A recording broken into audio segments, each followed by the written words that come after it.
legends, and welcome to Unbeatable You, where we connect, thrive, and conquer. I'm your host, Brett Robbo, and I'm super grateful for your valuable time. So let's just dive straight in. Keep thriving and enjoy.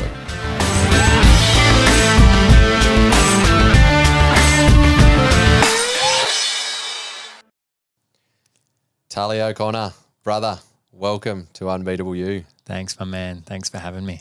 I'm super grateful to have you here on the show. And we met last night for the very first time. We've been connected for a while, but we met last night for the very first time over an epic Mexican dinner. And it wasn't the Mexican food that was epic. It was the company. It was you, me, Nick Perry and Jamin Heppel. How bloody awesome was that? Man, those discussions. Quality. It was, and I said in the chat thread afterwards, it was a perfect combination of depth and banter. It was. Yeah. It was just quality. It reminded me, I couldn't get to sleep afterwards because I just kept retracing the conversations and the depth and the connection and the trust in that group really quickly. Whilst I'd been connected to you for not even a year, Jamin for many years, Nick, first time ever connected, but it was the first time I met you all in person, and straight away there was that brotherhood, and it was, like you said, that real mix, and it just reminded me of, I think you might have even said it last night, how values, when you connect with people with aligned values, how you can get that deeper connection really quickly. Yeah, definitely. And you would know this, being a man who likes to travel. You have those connections a lot when you travel, I find, because you might run into someone for one meal or one night or whatever, and you're like, wow, that was a significant connection. Yet I might have mates back home that I've known for 10 years that I don't feel that level of depth with. So yeah, for me, it's definitely that values alignment piece, that authenticity. I feel like you can create that depth. Everyone's waiting for someone to go first. And I can't remember who shared something of maybe a little bit of vulnerability or a little bit of openness, and what that kind of set the tone. And then all of a sudden we're all playing at that level, and then the connection's just there. And you know what I loved about that last night? So we did, when we all first connected, we have a bit of a yarn, we're having a laugh, there's the banter, there's the just good quality conversations. And then Jamin said, right, let's do a check-in, boys. And that check-in went for 2 hours. I think we spent 30 minutes each checking in. And so it was so good where we were listening just intently to each other, and that ability, just holding space. And it was just that awesome feeling where I felt like I actually had been doing a talking circle and at the same time being fueled by genuine legends. It was bloody brilliant. And great tacos. Yeah, it was great. It was really good Mexican too. Yeah. We did put the pressure on Nick there to choose a great location. I'm glad it worked out for him. So, mate, the reason we've been connected is because with the work that I do with the men that I work with, I have brought in relationships as a pillar into the work that I do, because I don't believe that we can thrive as humans without thriving relationships. And I don't think it's fair for an individual to want to thrive without focusing on the relationships. It all coincides in my mind. And I reached out to Jamin and I said, I'm looking for a male relationship coach that can work with my tribe and I, which are mostly middle-aged Australian men. And I want him to be a genuine legend and have a similar outlook on the world as us, and have had done a lot of the deep inner work and see the world in the way that we do, and had the similar kind of paradigms. And straight away, he didn't even think about it. He said, I know the man, I'll connect you straight away with Tully. And so you and I jumped on a call, we had a chat, and we had a couple of chats, and I felt it straight away that, yep, this feels right. So what is it? Why is it actually that you do men's work, you do epic retreats and workshops, and you also do relationship coaching, and you and your partner are doing a lot more of that, Kat now, are doing a lot more of the relationship coaching together. Why this type of work? Why relationship coaching and men's work? Yeah, well, the relationship coaching came first for me. I got into men's work after that. So the why, there's, I guess, a personal and a professional inroad to it for me. The personal one, my parents got divorced when I was 17. So the day I finished high school, came home, they got divorced, and that was a real, not wake up call. It was a paradigm shifting experience for me, because before that it was just like get good grades, go to uni, build a family, just follow the path. And then I was kind of like, why am I allowed to curse on here? Fuck Well, yeah. Why the fuck build it all if your family's just going to fall apart, if your relationship's just going to fall apart? And so I just started asking these questions, and it had me just look around and reflect. None of my mates in high school, if their parents were together, there was maybe 1 out of 10 relationships that I was modeled that I was like, oh yeah, that's close to something I would want. It was either divorced or not that stoked. And I was like, how are we missing this piece of the puzzle? And where do I go? I'm like, okay, cool. I want to focus on this. Where do I go? There was nowhere to go. So that was my, and to be honest, at the time, I didn't realize that. At a 17-year-old, I wasn't like, okay, how can I build the steps to craft a beautiful relationship? It was just, in retrospect, looking back, I'm like, that's really when it started for me.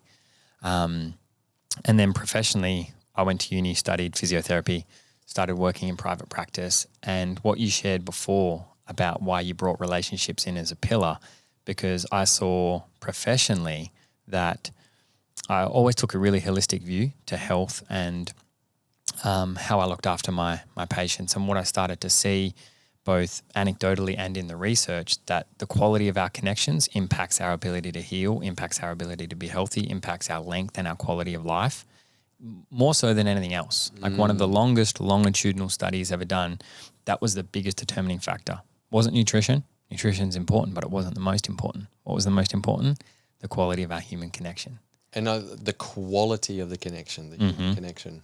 Yep. And so that's primary relationship, but also close friendships as well. And so what was the study about, the quality of life or the length of life? Yeah, so they followed a group of, I think it was Harvard students, and they followed them for, and yeah, I'll mess up the minor details, but at least 50 years.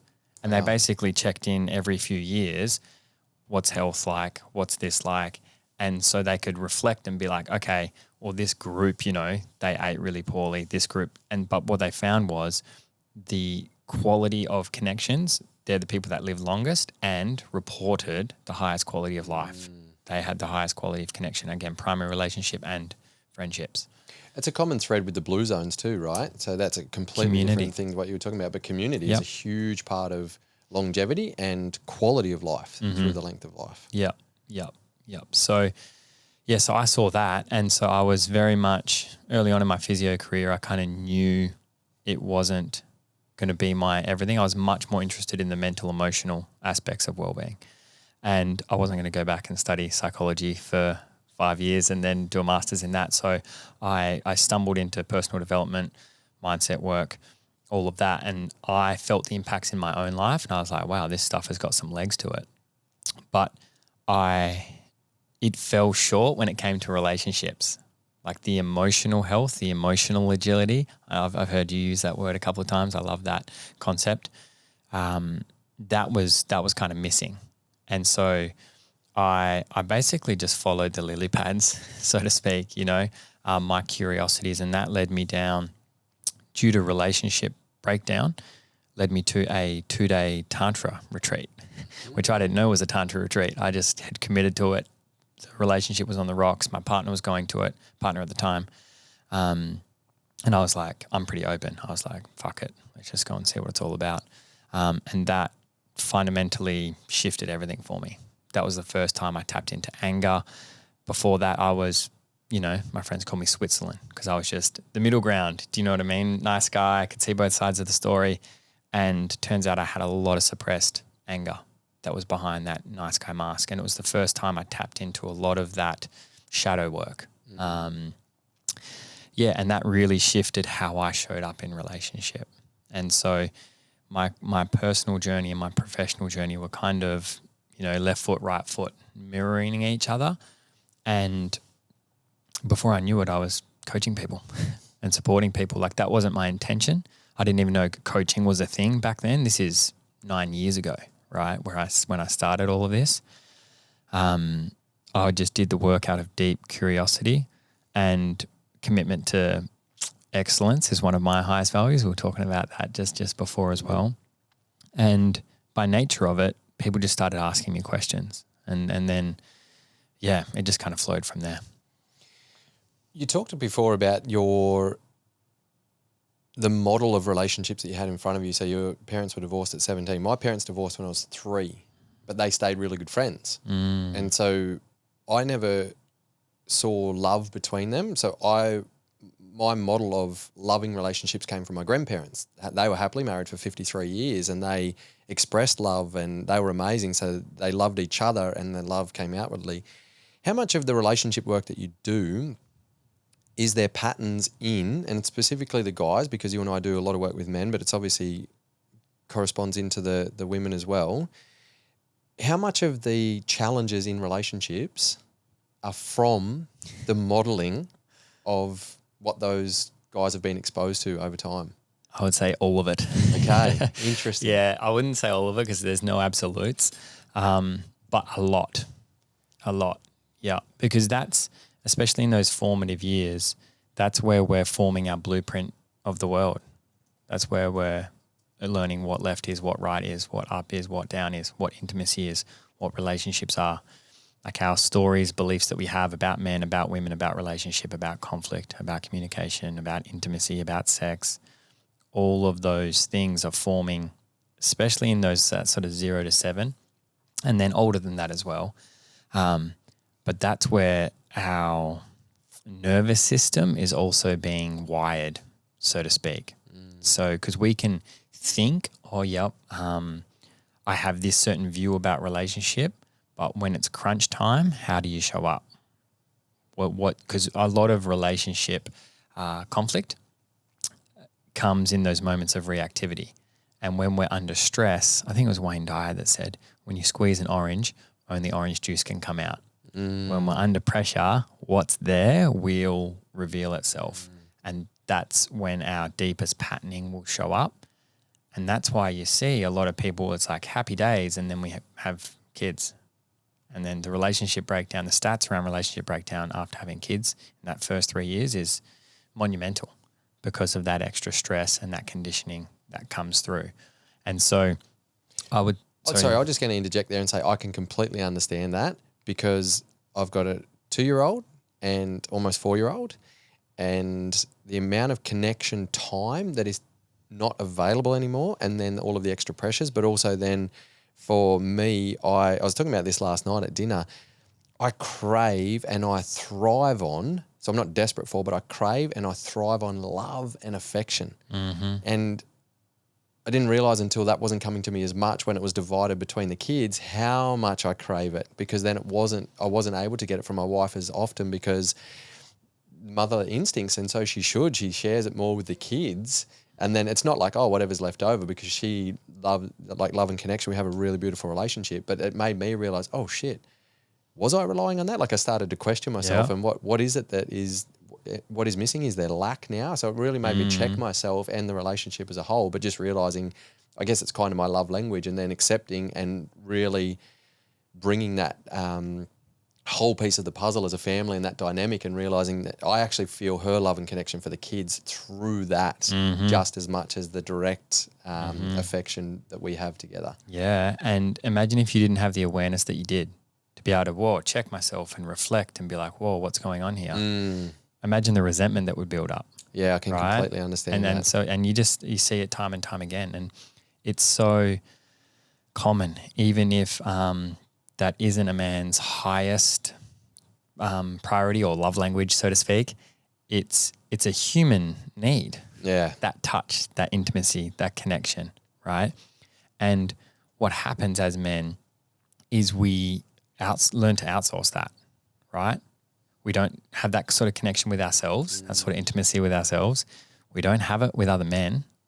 You know, I'm talking generally. Generally, yeah. Do you know what I mean? There's like a lot of homophobia in our culture, especially growing up as teenagers. So there's no closeness, there's no connection, there's no touch. And again, this is a cultural thing. This isn't a human thing. There are some cultures where there's lots of touch between men that's pure platonic. So if the only place we're getting that touch, that connection, that affection, that nurturing is our relationship, and then all of a sudden, all of that nurturing is now funneled into this little human that needs it way more than we do, right? What happens then? We're pretty fucked. So we're relying on it. Yep. And so, yeah, I say parenting or stepping into parenthood is a cure for codependency. Yeah. And any codependent tendencies we have in our relationship will be brought up to the surface to look at. And it can be confronting because we don't want to admit it. Like you said, it's like, well, I'm not, desperate for it, but hey, I really thrive on it. And most men can't even admit that.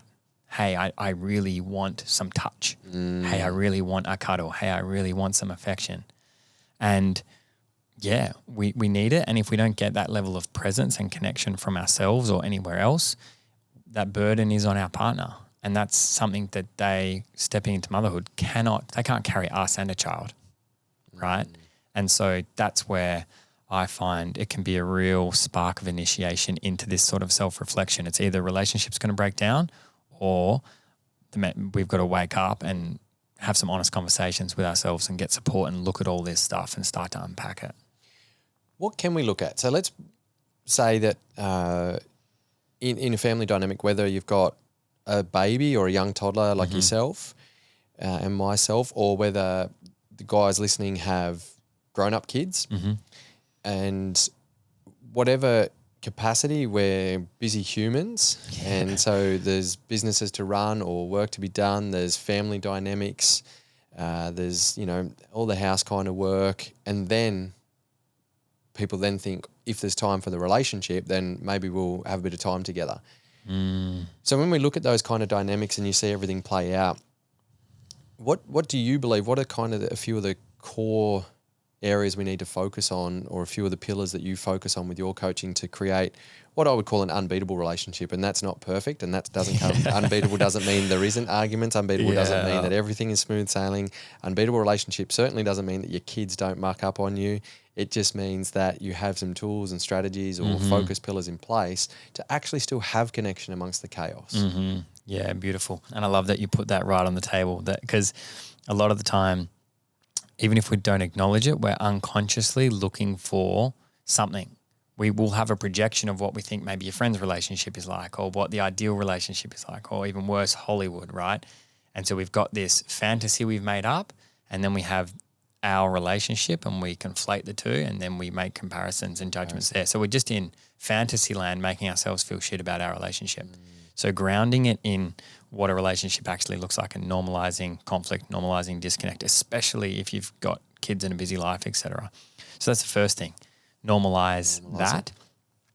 And then the second thing would be, for me, it's depending on where you're at, right? If you're at a tension point, if there's lots of conflict, if you're struggling, if there's a lot of disconnect, depending on the current level of communication, if you have the ability to communicate that and bring that up in the relationship, make time to do that. Some people, there's too much tension. Every time you try to do that, it ends up in another fight or something like that. And if you're at that point, you need support. And that support might look like having a mate to chat with, where you can just share honestly, I'm struggling, this is tough, whatever it may be. Might look like a coach, might look like a therapist, whatever. Having a space, even just as individuals, to go outside of the relationship is just vital, because again, that's not normalized. So then we were talking about the burdens we place on our partner before. We're also expecting them to be our fucking therapist and our everything, right? And if we need these outlets, and our relationship isn't supposed to be all of them. And so if you don't have it, prioritize the cultivation of it. And that can look like for me, I've always got friends now, that I have friends like yourself, that are coaches that I've got amazing sounding boards. But before that, it was a coach or investing in that, because I understand that it's not just normal, it's necessary. If you want to have an unbeatable relationship, if you want to thrive, we need support, right? And so there's deeper stuff that feeds into the unwillingness to reach out for help, because if I reach out for help about my relationship, that means I'm a failure. Yeah, right. So that's the mentality that blocks people from actually doing that. Yeah, exactly. It's like the lone wolf, just that myth runs real deep. And unless we look at that, and again, this is before I get into tools and tips, I like to zoom out. It's what are the fundamental underlying beliefs that I have about myself that are contributing to this? And a huge one for men is that I need to be the man that can do it all, especially high performing men, right? Yes. It's like, I need to be able to do it on my own. Feel guilty or feel shame if I can't do it all on my own. Yeah. If I need help in my relationship, Yeah. what does that, people are going to think I need help everywhere. There's something wrong with me. I'm broken. It needs to be fixed. So they're all the stories that we might be telling ourselves that stop us from actually having those conversations and seeking the support that is actually going to help in the areas that we really desire. And just on that too, that's why I found last night really good. It was like a therapy session too, just sitting and listening to you guys talk, and especially the other dads in the group like yourself. And then your relationship aspect, like, oh, cool. So the guys who do the work and coaching relationships, they still have relationship challenges, and that's how they work through them. Cool. And like it aligns with my belief and philosophy that we're never immune to it. Yeah. And it just normalized things. And I guarantee before that, there might have been stuff ticking over in your mind that were some challenges, right? Some challenges with self, maybe in the relationship, some things that I guarantee after that conversation, they were either gone or at least the charge on them was lessened. Yeah, lessened charge. And we didn't even speak about the problems. We didn't talk about tools to solve the problems. We always want to go to, how do I fix this thing? No, and often the problem isn't the problem. If we can just relax around it, and by hearing other men share, that allows us to relax. A lot of the time, the stuff just dissolves. And I'm sure you see it in your group programs. And this is why I do very little one-on-one work now and all group work, because one man comes to the table with a problem. I'm having this, me and my wife haven't had sex for a few months, got young kids, and I'm like, I'm really struggling. Pause, ask the group, who else has had this issue? Every single hand goes up. Oh, okay. That man, Normalized. yeah, he doesn't feel shame around it. He's almost doesn't have the resistance to it. And he can walk away from that. Even if we give him no tools to do anything about it, that will be less of an issue now. And so I find normalizing the struggle while still owning what we want to create. We don't want to just like normalize it and sit in it. It's like we still want to move towards where we want to be. But so much of it, again, especially for high-performing men, so much of our drive comes from a resistance to some sort of pain. So we might have the awareness like, oh, okay, this isn't going well in my relationship. I don't want to feel the pain that's associated with this. And this might be all unconscious, obviously. So tell me what to do. Give me an action. I'm an action taker. I can get the job done. Just tell me what to do and I'll do it. Simple. So we're bypassing one of the important steps. We've got the awareness of the problem, but we don't have any acceptance of the problem. There's no compassion for myself or for my partner. I've got awareness of the problem and I want to go straight to fixing it. And that will land you on a merry-go-round of never-ending suffering. And that acceptance piece requires slowing down, right? Requires like, feeling it. fair enough, I'm struggling, fair enough. Yeah, because most guys, there's some sort of pain or not good enoughness that is fueling a lot of our achievements, right? And the same can show up in the relationship space. So we've got normalizing it, the support. What is do we cover something else there? No, those were the first two. Okay. So, and that's before, and then it depends on like the support piece. This is where it gets different for everybody, right? It's checking in with like getting clarity on the issue, because we might think the issue is I'm not having enough sex. And then it's like, well, actually, what does having sex provide you? Elaborate on that a little bit. So, for example, we might think sex is a release for us or whatever, but really, actually, sex brings a certain level of connection to us. So what we really want is connection, and how we get that is through having sex. Sure, yep. Right? And so the thing might be sex, the thing might be going to the gym, the thing might be having a few beers with the guys. It's like what I really want is to feel relaxed and de-stressed. Having a few beers with the guys is my strategy to do that. Sure. Right? And so sex and can fall into that in relationship. And I use that as an example because going back to the intimacy piece we were talking about before, a lot of the time that's what guys are craving and they don't realize it. And that's when often they get that.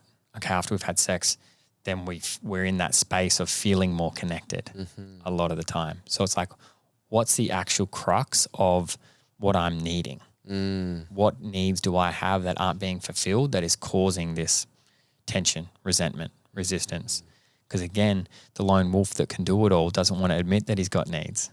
And you're going to meet those needs in some sort of way, right? Correct. Yeah. So that means like that connection and that stress release, like you said, if I'm not getting it with sex with my partner that I'm craving, then I'll go to the pub with the boys and get it there. And so therefore it's met, and then you're not resolving the underlying issue around why isn't that deeper connection there that leads to not just wanting to have sex, but being connected, and sex is kind of a byproduct of that deeper connection. Yeah, exactly.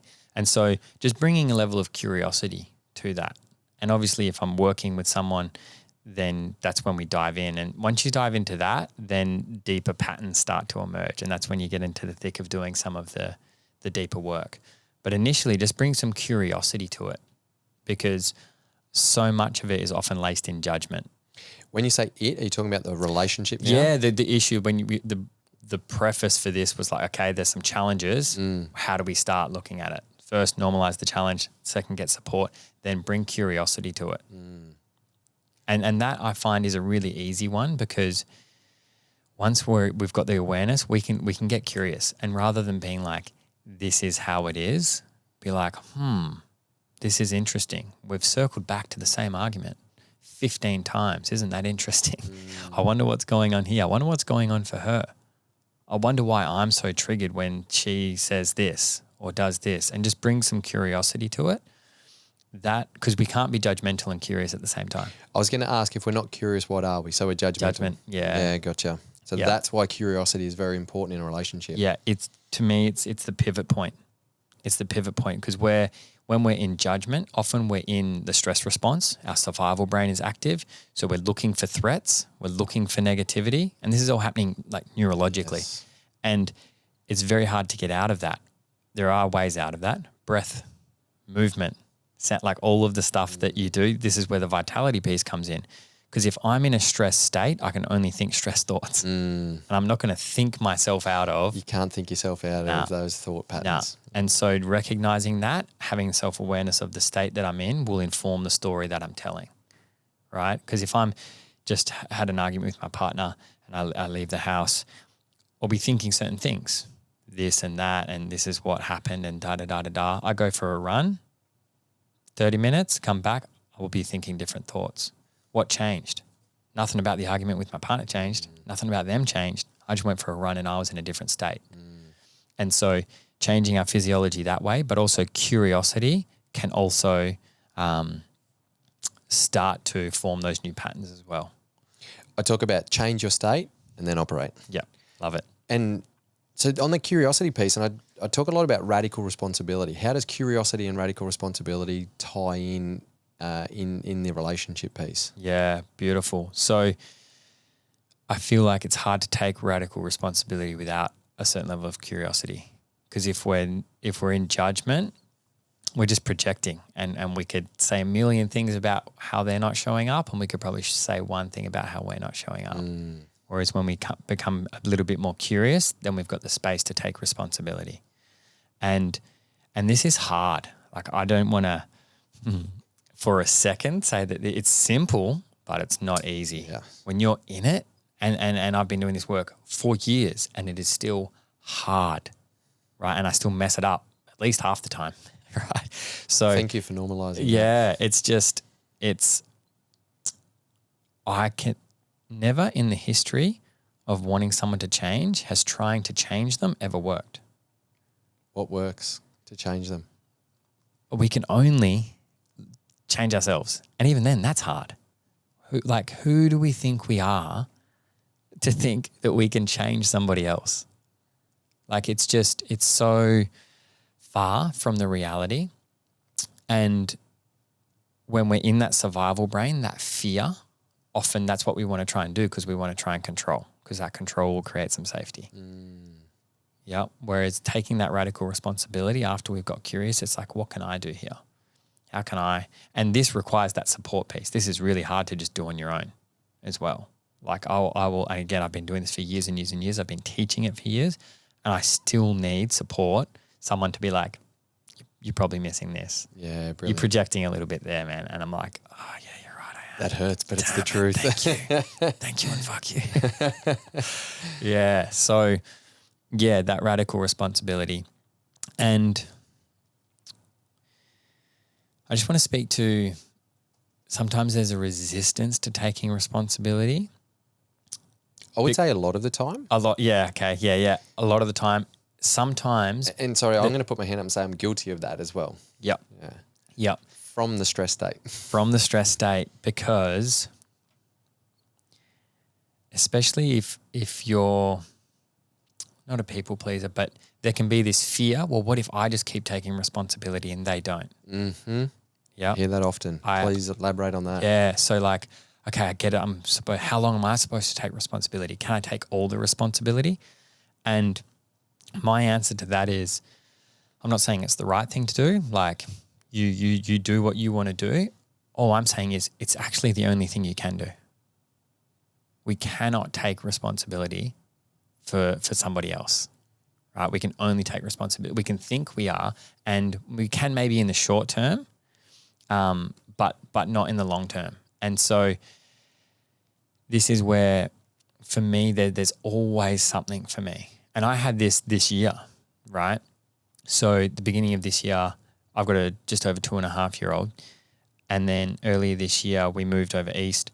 Bit of a stressful time. Last year, you mean? 2022? Last year, yeah. Sorry, yeah. Last year. Welcome to 2023, yeah, my thanks, man. I'm still slowly sliding into it. And it was a really challenging period. And me and Kat have a very solid foundation in our relationship. We've worked through it a lot. And still having a child, right? And the way we choose to raise our child, we co-sleep. And so I work from home. So we, over the course of 18 months or more, we'd had maybe twice where we'd had more than 3 hours to ourselves. Over an 18-month period. Yep. And because we've got such a solid relationship and we just love our family, like, you know, we still were intimate and all of these things. But it got to the point where I was like, oh, wow, I need more. And that was a hard thing for me to say, because like, is that me being selfish, all that stuff comes up. But I got to that point where I was like, wow, I'm not excited about having a second child. And that to me is a red light. I'm like, oh, wow, okay, this needs looking at. And in the past, Kat and I have done so much of this work together. Like we've dived deep together in retreat spaces and workshops, but just helping each other process. And she did not have the capacity to do that. She was a mum. She was tired. She just didn't have the space. Matrescence, like what happens when women go from maiden to mother? It's like their whole system changes in such a way that we'll never be able to comprehend as a guy. And so I was waiting until we could do that together like we'd always done. Sure. And what taking responsibility for me looked like, oh, wow, this is just on me. This is my stuff. This is my upset. This is my projection. I'm going to go to work on that myself. And so I got to work and had other people hold space for me. Like I wanted Kat to hold space for me. Yeah. Right? Because that's what we'd done and that felt nice and I liked to be witnessed and all of that. And I just took it all on and almost as a thought experiment. I'm like, what if I just ask nothing of her and see what happens? Understanding the law of reciprocity, right? Like this is on the premise that we're in a really healthy relationship. Like, so if you're in maybe an abusive relationship or not a healthy relationship dynamic, sometimes you do need to stop and not just keep taking all the responsibility and being taken advantage of, right? So that's the frame. I knew I wasn't even close to that. And so I just took it on and did the work, even though there was huge resistance. The stories, they were like, well, what if she's going to do? She's not working on this. She's not like, why should I have to be the one to come to the table with her? All those stories were playing and I just needed support to move through them. And there was so much there for me. The amount of stuff I was projecting, the amount of stuff I hadn't felt or expressed and then was bringing to the table. There was so much for me to do. And after doing it, guess what? Our relationship, we've just been thriving since. And she has shifted in her own way, but sometimes there can be an attachment to how it needs to look for them. And so do you feel like you want to have a second child now? Because you said that before you were sitting in that. Yeah. Beautiful. And Very that's much just, so. it goes to show where our mind can go and take those kind of things, and your awareness of that to go, oh, hang on, I haven't thought that before, I haven't felt that before, rather than thinking, oh my God, I'm never going to have a second child, this relationship's on edge, it's all downhill from here. You just take that responsibility and curiosity together and say, why is that raising? What's going on? What have I missed? Yeah. Where am I responsible in this? And then choosing to do the work from there. Yeah. And that's that curiosity piece. Like as soon as those thoughts pop up, bring curiosity to them. Don't try to, and even thoughts like that would flash up would be around, I wonder what co-parenting would look like. You know, what if this doesn't work out? Well, that feels a bit easier. Doesn't that feel like? And so I had those thoughts. And so initially I was like, what the like, whoa, that's really gnarly. But it's all just a thought. Yeah, I love that. Right? It's just a thought. And it's, I guarantee, I haven't done the research, but if I did, the amount of first-time parents in the first 18 months of parenthood who had the thought of co-parenting, I'd say it'd be a fairly high percentage. Yeah. Do you know what I mean? And we were speaking to this last night around even with our kids, some thoughts that we have when they're teen off and it's hard and you're capped out. You have some thoughts that are pretty scary, right? And so not believing, not thinking we're right about those thoughts, and that's where the curiosity piece is a real lifesaver. Brilliant. I love that. And once again, it comes back to the vitality piece of when you're in a more optimal state, then you are less likely to be triggered into those thoughts. And even if you are, once again, they're just thoughts. So coming back really that deeper understanding of self and groundedness and trust in yourself and in the relationship. We're talking a lot about normalizing it, support, curiosity, and it all sounds amazing. And like you said, it's simple, but it's not easy. What do you say to the women who are listening to this and they say, yeah, that all sounds good, Tully, but my man wouldn't go ahead with that. My man wouldn't come into curiosity. My man wouldn't have those discussions. My man wouldn't approach me or other people in that way. Yeah. Beautiful. This is probably the most asked question I get in my DMs on Instagram is women. From the women? Yeah. Okay. How do I get my man to do the work? How do I? And all I have is what we've already spoken about. Take responsibility. So the more... So you're asking the women to take the responsibility. Yep. And not overly, but it's always the case where there's something there's something there for them, right? And often this is a generalization, but women have maybe done more self-exploration work. They're more curious, or just naturally they're more emotionally intelligent. They're more aware of what's happening in their system. So there can be this, I'm more aware than he is, right? And often awareness without action doesn't actually, to know or not do is to not yet know. So you might say that a bit slower. To know and not do is to not yet know. Okay. Yep. So we can know lots of things and we can have an awareness, but I said there's so much that they can do with their own system, with their own childhood stuff, with their own patterning, with their own, that will shift how they are received. Because I see it a lot. One partner will go and do a lot of work, have all this awareness and be like, oh, okay, I want my partner to do it too. And if you embody that work to a point that they feel the difference, they're like, oh, wow, they're not reacting like they used to. They're happier than they used to be. That will evoke the kind of curiosity that will have them step forward. Whereas more often than not, it comes from, hey, I've done it now, you need to do it too. Let me tell you about all your problems that you need to fix. And it's like, it doesn't evoke any openness to it, right? And so that's the first part. And then the other part is just coming at it from an abundance, not a lack, not a fear. Often it can come from a place of fear, which is valid. Genuine. Like, because they can sense, right? Women are incredible. They're like, wow, if nothing shifts, this relationship's probably on the out. Might be 5 years from now that it's on the out, or 3 years from now, but it's like things need to shift and I can feel that, and that's scary. And then what state are they in? They're in the stress response, right? And so that's how they're coming to it, and then that's what gets received from the guides. And then it comes as you're not good enough.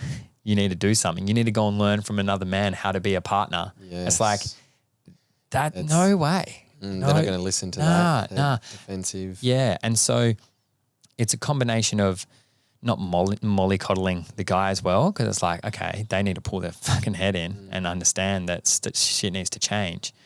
And you can communicate it in a way that from desire rather from lack. Like, I love you, and, you know, not dissimilar to how we need to communicate with our children. Yes. Yep. And this isn't, this goes both ways in the relationship, right? This isn't just for the men, how they can communicate with the silly, the women communicate with the silly men who aren't on the same page. The same goes, like, I need to say that if Kat's really triggered, I need to reassure her, hey, I love you, and I love you. I'm not going anywhere. So we don't need to go panic stations, and we've got shit to work through. So it's coming from that space. Whereas if it's just coming from, I'm unhappy and you're not good enough and you need to change so that you can be good enough and I can be happy, then even if that's not how it's intended, often it'll be how it will be received. And so just carrying an awareness around that can really help them as well. So a big part of what you're saying without actually saying it is crystal clear communication. Yeah. Yeah. And from that place of love and not lack. That's awesome. Yeah. And on that, because sometimes that used to be my complete view on it, right? And over the last 18 months, my view has shifted, because sometimes men need a slap around the head. Sometimes I've had guys step into programs with me because it was a pure ultimatum. It was like, do something or we're done. It's done. We've tried and tried and tried. Do something or we're done. You can choose what you want to do. Here's an option. But so sometimes it can get to that point. Yeah, and like, I wouldn't necessarily approach it like I spoke about all the openness of communication. And this is through pure experience. I've just seen guys step into my space through that avenue and everything has changed for them. That's what they needed. They're busy at work, and then they're like, oh, wow, this is serious. Okay, I'll do this course that you want me to do. And then they step in and they're like, oh, wow, this is not what I thought it was. And the game changes. So sometimes that's the case. That's not a good first option. Yeah, okay. Right? Yeah. That's not a good first option. But sometimes I always just want to share that as well, right? There's always two sides to the coin. But initially there's so much that can be done before you get to that point. And that question was secretly targeted at the men listening as well. So for the men listening to that, I hope you didn't tune out when I said for the ladies listening, because I think even in my reflection, it allows me to understand and look at my relationship a little bit differently, and my curiosity, where I can improve in that and where I can take more responsibility, and where I believe that things are going great, or even the conflict that might be rising in. And I spoke about it last night. We had really challenging last quarter last year, and there was tension points that rose in the relationship, tension points that we never experienced before, arguments that were just petty that we've never had before, all coming from major stress. And our opportunity in the evening was that checking in, babe, I still love you so much. I'm sorry that, I said that, or sorry that my energy was really shit today. It wasn't about you. It wasn't about the relationship. It was literally about me trying to cope with this stress. Yeah. We're all good. Like, we'd both check in at that level, and then still moving through a lot of the external pressure that was out of our control. But for the guys listening who might be experiencing some relationship drag and they want to do something, but they're like, yeah, but I'm not that type of person. Like, I'm not that type of person to initiate that conversation or to reach out for support. Yeah. How do they overcome that story? Understand that they're choosing the story. I'm not that type of person is an interesting sentence, because that type of the type of person that you're not is the type of person that has a really healthy relationship. Because I'm not that type of person that would initiate this conversation, or that would get support, or that would get I'm not that type of person. Then what type of person are you? The type of person that prioritizes work over their family or work over their relationship? Are you the type of person that ignores it? It's like just getting really honest with, like, what story am I believing about myself? And maybe I've been that person up until now, but who do I want to be? Right. And choosing that and being willing to just move through your own bullshit, to be honest. It's like, and I've just done enough work with enough men now. I get on a call with someone who's thinking about the program. Oh, I'm a bit skeptical. Like, I haven't done anything. This stuff's not really for me. it's a bit expensive. I don't really have the time. And I've heard every excuse from every man, like hundreds of times now. And so I'm like, if you're listening to this and those are popping up for you, you're not special with those excuses, and be willing to lean into it, and just, you don't have to jump off the bridge. Have a chat. Like, find someone like Robbo or somebody that you trust. Even there'll be somebody in your circle that's seen a counselor that was good, that's worked with a coach that was good, that was just to have a conversation. Well, there's lots of men's groups out there now where you can find those environments to help normalise those kind of things by just even actively listening in on the conversation. Mm-hmm. Yeah, and even a men's group can be like, whoa, if somebody's never done that before, it feels so normal for me, and I'm sure for you as well, but that can be really, really confronting. Yeah, absolutely. But what every guy can do is have a conversation with another human, and just let that be what you're contemplating. Because often we make the mountain out of the molehill. We think, okay, well, I don't want to do this coaching or whatever. We think it's going to look a certain way, and that's what we're like scared about. Oh, I'm scared about diving into that conversation with my partner. Well, don't have that one with him yet, but have a conversation, right? And just understand what the actual next step is. And it might be just messaging someone, or sending someone an email being like, hey, I've been following your work or whatever. And like, just whatever that first step actually is, and make your decision-making process around that. We can get in the world of like, the mind likes to follow the fear of where it might be and what it might look like and all of that. And often that's never the case. So come back to the reality of what would be the next step. And all of a sudden that seems much more manageable. Yeah, the one next step. I always talk about that. Yeah, absolutely. Yeah. So shifting gears to the men a little bit more, with all the work that you've done with men specifically, what are the most common challenges that present themselves with guys, with us blokes, that kind of prevent us from living the life that we truly desire and deserve, and living our kind of unbeatable life? And I'm talking about health, relationships, spirituality, connection with our family, everything.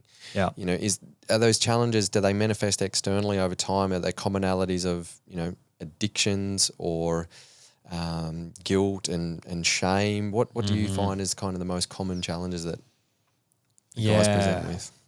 It's, to put a broad umbrella, it's a lack of awareness of the human operating system, right? So it's a lack of awareness of how and why you actually operate the way that you do. And going a little bit deeper with that is, we form behaviors that become our personality, that we think who we are. I'm not just that type of guy. We have this map of who we are. I have this map of who Tully is. But what we don't understand is those behaviors that become personality traits all stem from our childhood, and a lot of them stem from coping strategies, survival strategies for how I'm going to receive love and affection and acknowledgement and safety.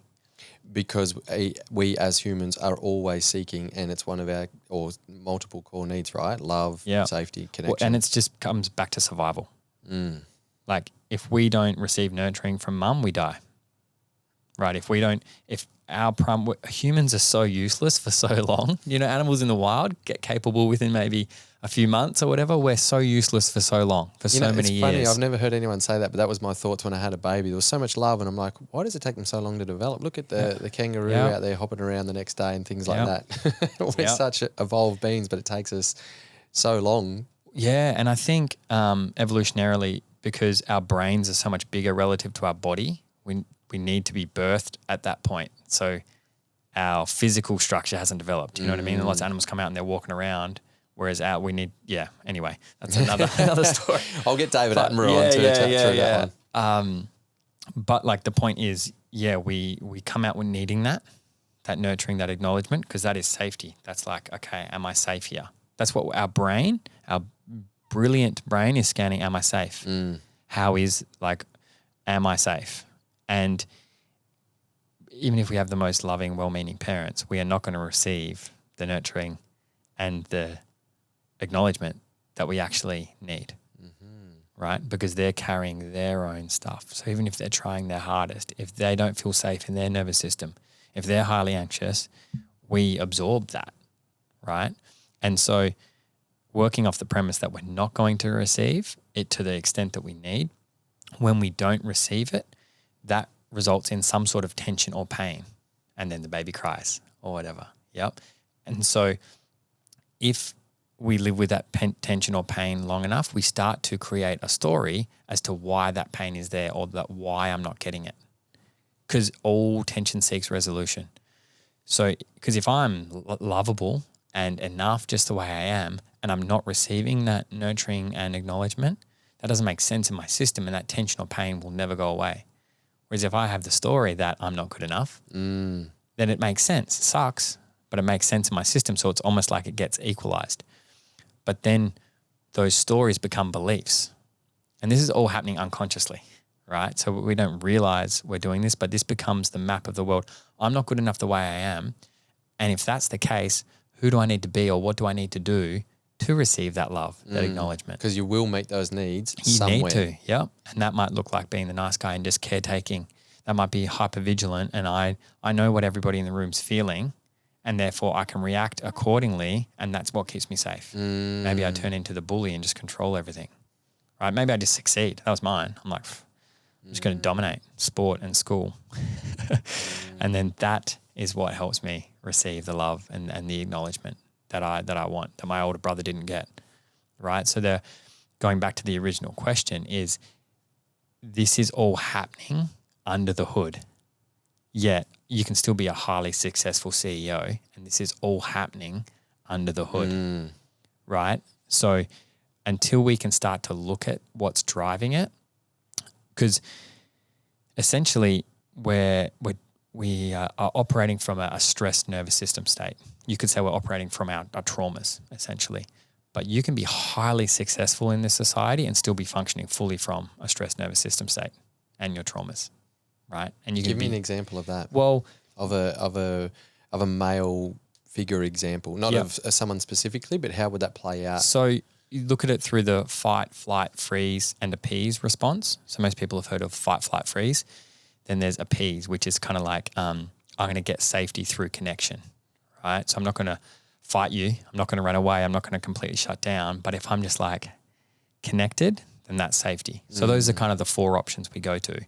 So how the fight can manifest is by drive and determination. I'm just going to do what needs to be done to succeed. So it gets rewarded in our society, but where it falls down is when it comes to relationships. Because none of those four things, if we're operating from any of those four things, we can't have thriving relationships because we're in that stress response, and that's not where connection lives. So we can be the skills and way of being that can have us be successful in work often don't translate to being successful in relationship. And often men have prioritized that because that's how I'm going to provide for my family. That's how I'm going to receive acknowledgement, accolades, money, wealth, all of these things. Yet those skill sets don't translate to relationship. And actually I've been operating my whole life stressed. This fear of not being good enough, but if I make enough cash, then I'm good enough. Yes, okay. If I become the CEO, then I'm good enough. If I start the successful business, then I'm good enough. Yep. But it's all operating under the belief of lack and not enoughness. Yeah. And then that's what shows up in our relationship, because when our partner's disappointed and that's what comes up in us. It's like, oh, I'm not good enough. Yep. So there's nowhere to hide in our intimate relationships because it's so close to home, right? All the unmet needs we have from our parents, what we were talking about before, all that love and affection we didn't receive, that we wanted, that we craved, even if we're not aware of it, we bring that to our intimate relationship and project that onto our partners a lot of the time. Yes. I'm choosing which avenue to go down there. Yeah, so I just dropped a lot of bombs. No, that's great. And I think the way that you answered that is brilliant, because what I believe, so from the beginning, recapping what that answer was from the beginning, it was not a greater enough awareness of our operating systems, like how we fundamentally operate. And that's what I'm huge on. And it's really inspiring when men actually absorb that information and then live through that lens. because all of the challenges that they thought they really had to focus on and work at start to dissolve because they show up differently. When you understand your thoughts, feelings, and actions are all linked. When you understand why you have different perspectives to other people. When you understand the difference between curiosity and judgment and how to actually shift into that. So those deeper understandings. And then I framed that question in a way that people could link to it, you know, asking, is it shame? Is it addiction? But they're all byproducts, right? Yeah, like those patterns, the fight, flight, freeze, that can show up in addiction and numbing, because the flight might be just tapping out mentally, emotionally. I'm here physically, but I'm not here mentally and present. And that happens a lot for guys in relationship. They're sitting in front of their partner talking to them and they're there, but they're not there. Yep. So it can manifest as addiction, because the same lack of enoughness that can cause someone to be a high functioning CEO can cause someone to be an addict, right? If depending on what strategies were available to them at the time when they were young and these strategies were forming and other things.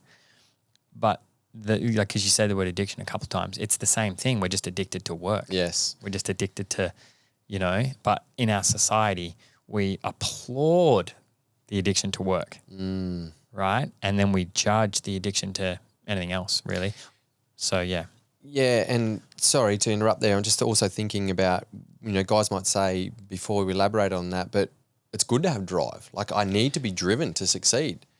And that's why I'm so driven in business. So, okay, I'll let you speak to that. Yeah. All of it, there's gifts in all of it, right? So nothing is good, bad, right, or wrong. There's nothing wrong with drive. But if the drive is coming from you not feeling like you're enough without whatever you're going after, that's when it's not going to serve you physically, mentally, emotionally, relationally. People pleasing, right?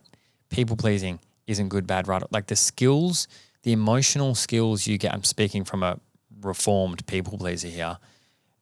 I was incredibly good at that. Knowing what someone was feeling, what someone needed, their personality, whether they were 5 years old or 90 years old, right?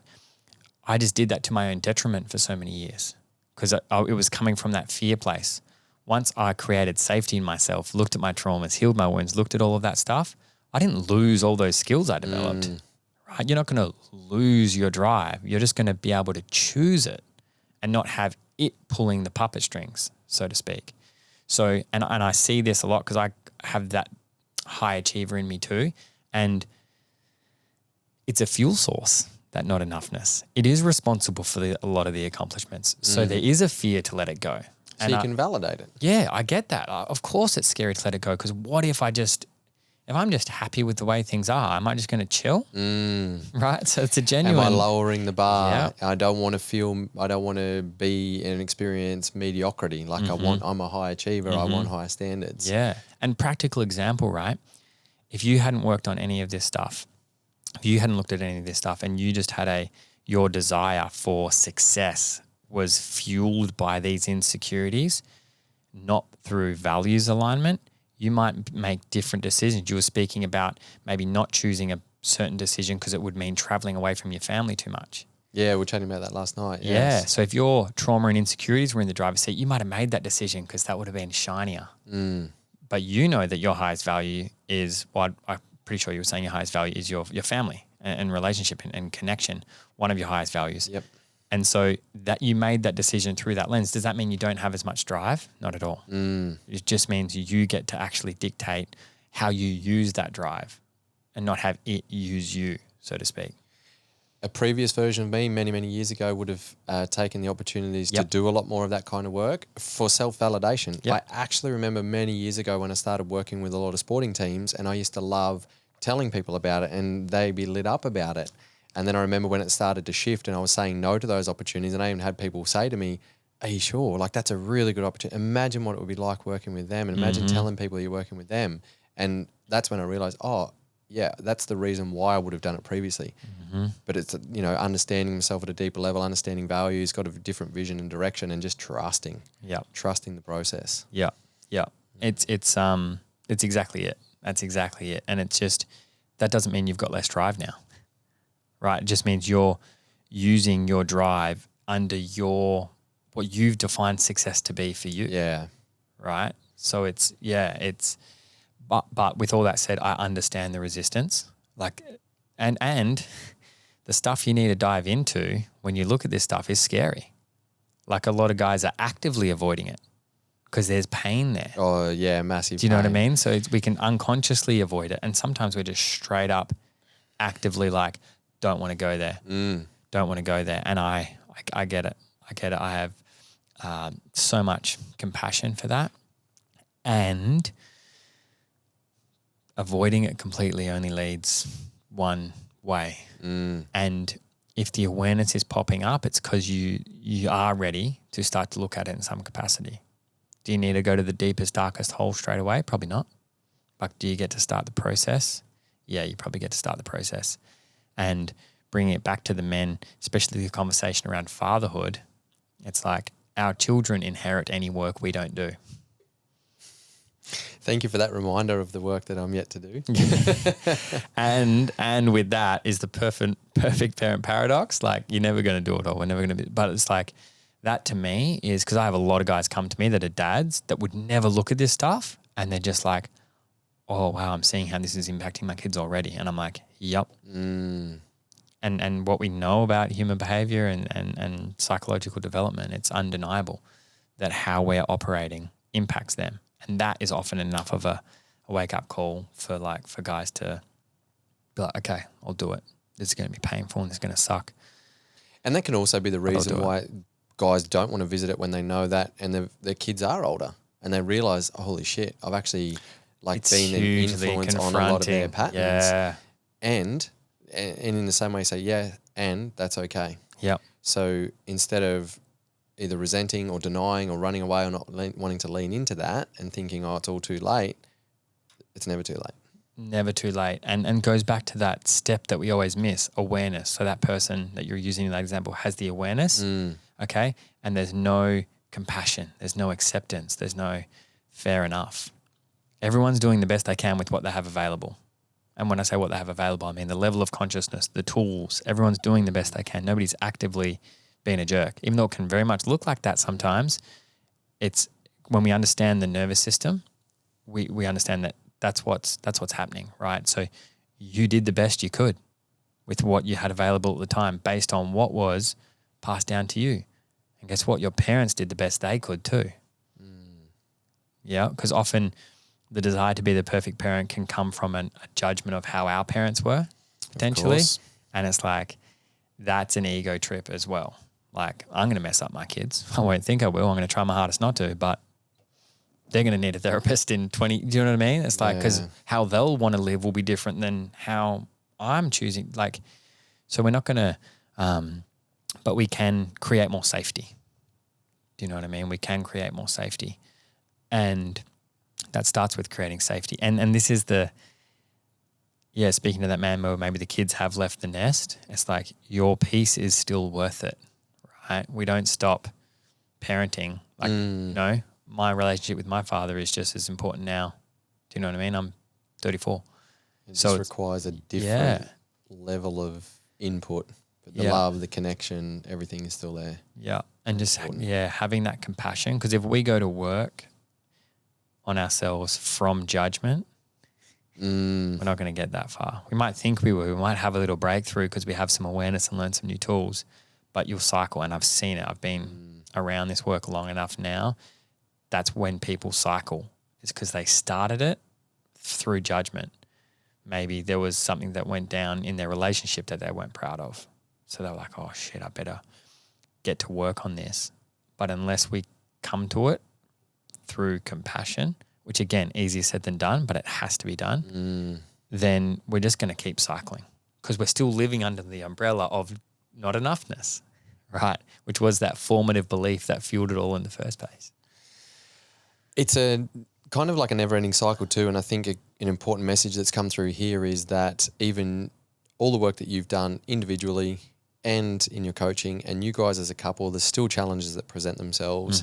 And that's what I love about learning through wisdom is that there's never a perfection point. There's never an end point. And I look at that not as in, oh my God, it's a huge journey ahead. It's like, oh, cool.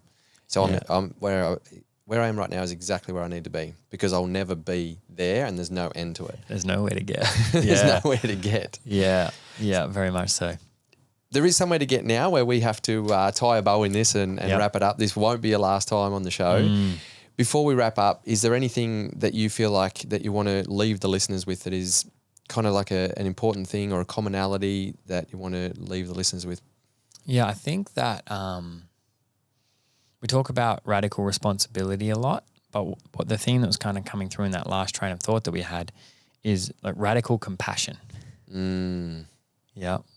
For ourselves, for our partner, what would it look like if we just, as much as we take responsibility, because even that for guys can be like, that's a challenge to overcome. Okay, I'll take responsibility, but can you bring radical compassion to yourself and use the beautiful gift of children, if you have them, as the model?